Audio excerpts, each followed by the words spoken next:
Father, forgive them, for they not know what they do. That man, that young man, I forgive him. These demented psychopaths have been harassing Erika Kirk ever since the moment Charlie got killed. And I mean that literally. In the seconds and minutes after he got assassinated, they were already in the comment sections of all of her social media accounts, laughing, joking, celebrating, and saying hateful things. And if that was not bad enough, now they have made a new TikTok trend out of a snippet of her speech last night at Charlie Kirk's memorial service. Last night, she gave forgiveness to Charlie's killer. And how did they respond to that? They responded to it by mocking her.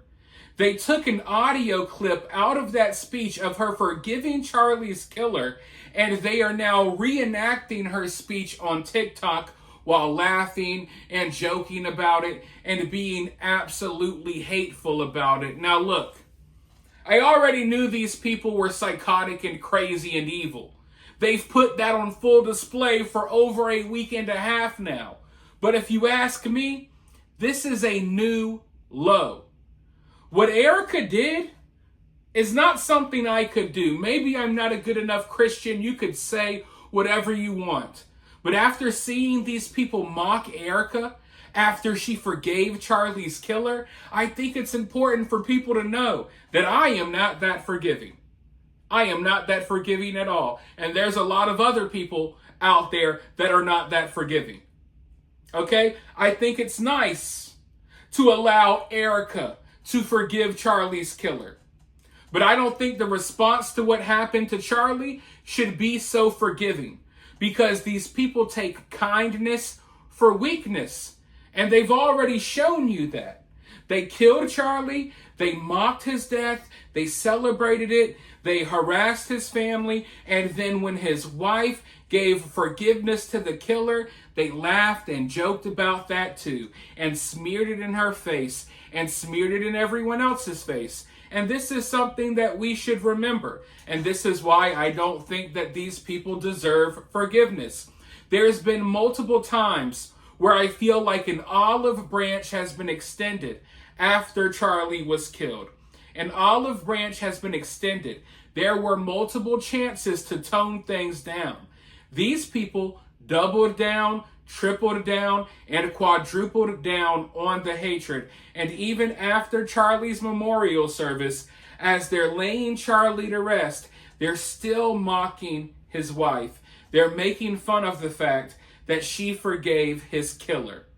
And you know, I want to say that it can't get much worse than this, but something tells me that it can. Because every time I think that, these people manage to stoop even lower. But part of me is glad that they're acting this way, because people are watching. And people like me, we're kind of prepared for this evil. We already know that this evil exists in these people.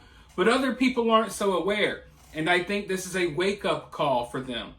And I mean, just look around. There's something going on with these people.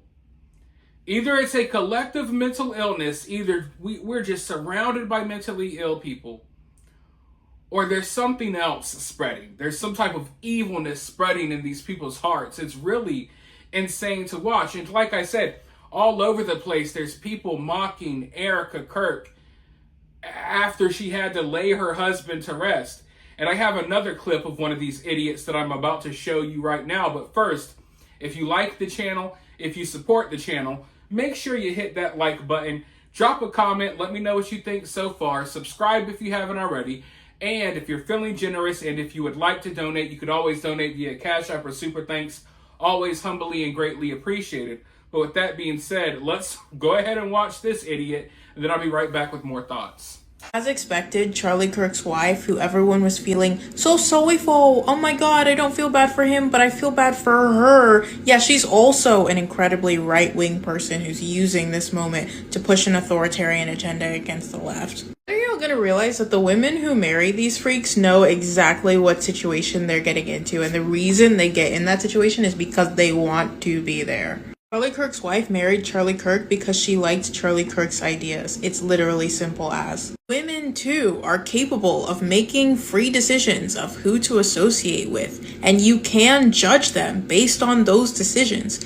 If a woman is the happy wife to a terrible man, it's probably because she, too, is a terrible person. Y'all do this weird shit with Usha Vance as well. Oh my god, I bet she feels so awkward knowing that her husband is racist against Indians and people of color. I think she probably doesn't. Why? Because given who she married, she's probably racist too. I don't know what y'all were expecting. Women can be some real demons too. They're just not as loud about it as their yapper-ass husbands. Boy, oh boy, I can clock someone like her from a mile away. Because I know a lot of people just like her. You see, people like her, they're not accepted by their own community. So in order to prove themselves and prove that they're so black, they have to accuse everything and everyone of being racist. That's how they feel they prove themselves to their own community. Because girls like her and guys like her, they're outcast, right?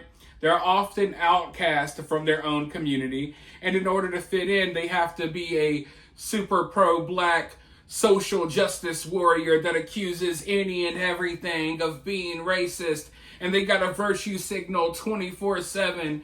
That's the type of person she is, undoubtedly. That's how she proves herself to her fellow community members. But you see, when they accuse Charlie of being racist and the other people she accused of being racist, it's just because they're white men. It's not because of what they say or what they do. It's just because they're white men. And the reality is that they hate people like Charlie so much because Charlie was a family man. He had a wife. He had kids. Living the American dream, kind of doing things the right way, and that's what they hate. They hate the nuclear family. They stand against stuff like that. So they look at a man like Charlie, who's actually a father to his kids, and they act like it's bad. They try to demonize it. Because a girl like her is going to wind up a single mother. She's going to have 3 or 4 baby daddies running around, and they'll glorify that lifestyle while demonizing Charlie's lifestyle, which was just to to get married and have kids. They demonize. That's white supremacy. At its core, when they accuse people of being racist and white supremacy, it's just, oh, you're a white guy who has a wife and kids, and you're a Christian. That's what they hate. That's what it's all about. They could do their little rants and they could talk around in circles, but oftentimes they'll just straight up tell you this themselves. It's not like I'm speculating and coming to my own conclusions about what they believe. They'll tell you this stuff out of their own mouth, but sometimes they'll talk in circles about it. But yeah, people like her, I could clock, they're a dime a dozen. But you guys let me know what you think about all of this nonsense down in the comments below. While you're down there, hit that thumbs up, hit that subscribe, ring that notification bell, and I'll talk to you all very soon in the next one.